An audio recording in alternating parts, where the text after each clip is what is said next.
down your thoughts, keeping a diary can be a good way of dealing with any difficult time in your life. But how about sharing that in a group? There's a point at which you might go, I don't know about that. The Maggie's Creative Writing Group have been doing just that, and now some of their work has been put out to print.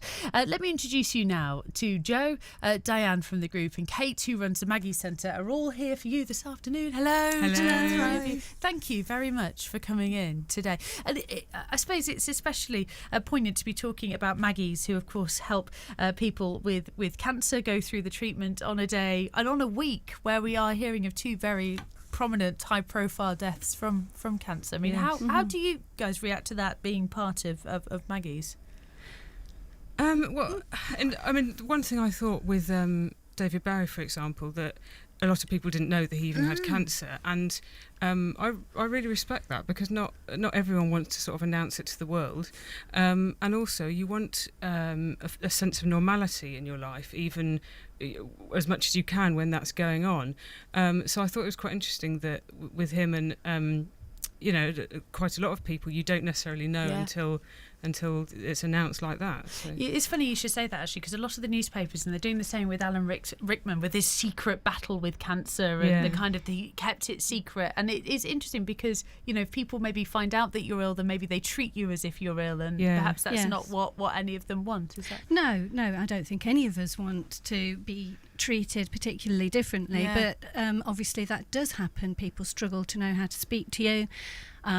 We were talking earlier, actually, myself and Jo, about how we did actually lose friends during the time that we had cancer because of people's lack of understanding. So I can totally understand why people don't want to say. Personally, I've always told everybody. But I do understand why other people don't. I think that's one of the things about Maggie's, though, as well, is that you don't get treated differently, partly because everyone who goes there has some kind of connection with cancer, not necessarily cancer themselves, but a friend or a family member or whatever. If, say, your best friend has been diagnosed, you can go and talk to someone. It's not just for the patient. But you're not treated like there's something wrong with you or that you're weird or whatever, whereas people can find it difficult to deal with it in sort of normal life. So it's quite a sort of haven where you can just be yourself and, whatever that involves. That's right. It is a safe space. It's a space where you can have conversations where you probably, you can't have those conversations with other people who know you. What's the feeling of walking through the doors in Maggie? What do you notice, like you yourself kind of change as you walk through those doors? Because of the fact it is that haven. Were you nervous the first time, Diane? Yes, I was. I was, because I guess going to anywhere new, you are a bit. But within 2 or 3 times of going, it felt like going to a big house of my friends. That's literally what it felt like. It's a bit like going home. I find it very difficult to go. It was actually being built when I was first diagnosed, so I didn't go all the way through my treatment. I went when I was trying to sort of find a way back to just life, to find a different way of being. And I was very reluctant to go, actually, because I don't like joining things generally. But no, it was, it's turned out to be one of the best things I ever did. So you don't like joining things, but you are part of a creative writing group. Oh, that's Kate's fault. All right, come on then, Kate. What's going on here then? What kind of fault is this? We've got huge amounts of we've got lots of different things going on at the centre, and I suppose my job really is to highlight what we've got going on to people and really just explore those options with people. They could join the writing group, they might decide to join the art group, they may want to go to yoga, tai chi, relaxation. I mean, we've got huge amounts of things going off, really, and as I said, it's not really for me to decide, it's for the person who comes into the centre, and I'm just there to sort of guide them, support them through that, really. I like the way she's passing back the buck here. Well, actually, I do want to talk about something else, and that's about children's days that Maggie's do, which that's very valuable to me. I've got 2 quite young children still, and Maggie's do special days for them. So on Saturday, my children are going to be at the Maggie's from 10 till 2 being looked after. Oh, brilliant. My children are now 11, well, nearly 11 in 2 weeks, and 12. And I'm really grateful that there's a space for them to go to, because actually, other than school, there's not a lot available that's specifically designed to help them. So and it's them come to terms with what you're going through and the treatment and that kind of thing. Yeah. There's also young women's, young people's groups there, because some people get the impression that Maggies is just for older people, and it's for anyone, any age. And there's sort of young women's groups, for example. I went along to one because I was diagnosed with breast cancer, and the majority of people are quite a bit older. And so that was an opportunity for me to meet people who actually understand sort of exactly where I'm coming from, kind of thing. So it's absolutely for everyone. Yeah. How does writing help? Because you published these books, which must be really exciting to kind of feel it. But how do you find the creative writing and putting it down and sharing that? How's that helped? Well, Dan and I were talking about this before, and we both loved writing before we were diagnosed with cancer. So I think we sort of saw it on the timetable and thought, yes, we're absolutely doing that. But people come to the writing group for all different reasons. Some have never written before and have always just found it interesting or enjoy reading. And most people, well, I think nearly everyone who comes along really enjoys it.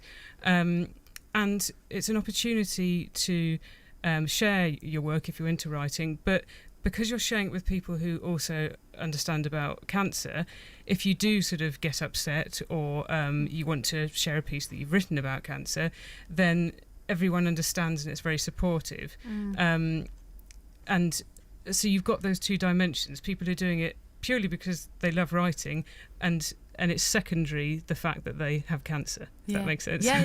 No, that absolutely makes sense. I think it gives you, I think Maggie's gives you generally a safe space to sort of express your feelings, your thoughts, your fears anyway, but through creative writing you can find a different way. Things that are very difficult to articulate in normal conversation, maybe you can articulate through your writing. Yeah. Have we got an example? From the book that we would like everyone to buy. Not plugging it or anything. Yes, we are. I'd love to hear just a short example if you've got just both one of them would be fantastic. So it depends. Whoever. It's from our book Between the Lines, which we're selling in aid of Maggie's, which is an anthology of all kinds of writing. There's poems, short stories, monologues, letters, and a lot of it's funny. And it's definitely not all about cancer. There's a few obviously because that comes up, but it's all different subjects. One of the poems that I wrote, this one is actually about Maggie's, so it's called Maggie's Poem, and it's written in the shape of a ship. So I'll just read that. Yeah, go for it. I'm a tiny ship grinding into the harbour with 1,000 signs of rust, and a horn with a raw sweet chant. Yet the gorgeous summer sun that is Maggie's welcomes me in, and the language of the people here is that of urging you to find the apparatus to live, and the house has a lick of fashion, but the beauty is from the sun and the summer and the will to live. Wow. Yeah, okay, I can see it now. Yeah, and it is interesting you describe it as a sun, because I can feel that from the way you talk, and Dan, you as well, and from what Maggie's kind of is that warmth and that security, and yeah. Thank you to all three of you for coming in. How quickly before you go, your health-wise, for the pair of you, how's it going health-wise? I've just recently been diagnosed with secondary cancer, so I'm currently back in treatment, but I'm doing very well, thank you. Yeah, and this time with the support of Maggie's and... Well, actually, personally, I'm not going to Maggie's at the moment, but that's because my treatment schedule is wicked, and I just can't fit the time in. I'm so busy doing other writing. I've been published in another book as well. Oh wow! And I've got a personal collection that I'm working on, and doing a lot of work sort of around that. So. But as I said, my children are going to Maggie's. Yeah, how fantastic. So, and I will go back, I've no doubt, once this particular phase of treatment is over. It's out the way. Yeah. Well, let's speedily make our way through that. Thank you. And how about you? How's your kind of treatment? I had 2 operations and chemo and radiotherapy, and I'm now taking a drug for the next 5 years. So touch wood, I'm all right now. But can I just mention that you can buy the book at maggies.bigcartel.com. Okay. Or just ring or email Maggie's and order a copy. Yeah. Oh, and if you Fantastic. want the chance to hear some more from the book, there's an event at Bromley House on the 4th of February, 2 till 4 p.m. It's open to the public, so you get the chance to look around Yeah. Bromley House as well. Bromley House And- is wonderful, isn't it? Yeah, and there will be several of the writers there or reading their work. Fantastic stuff. Well, thank you to all three of you for Thank coming you. in. Thank I you. really appreciate that. Jo, Diane and Kate, all talking about Between the Lines. If you want the details, you want them read out a little bit more slowly, do make sure you give us about 93434.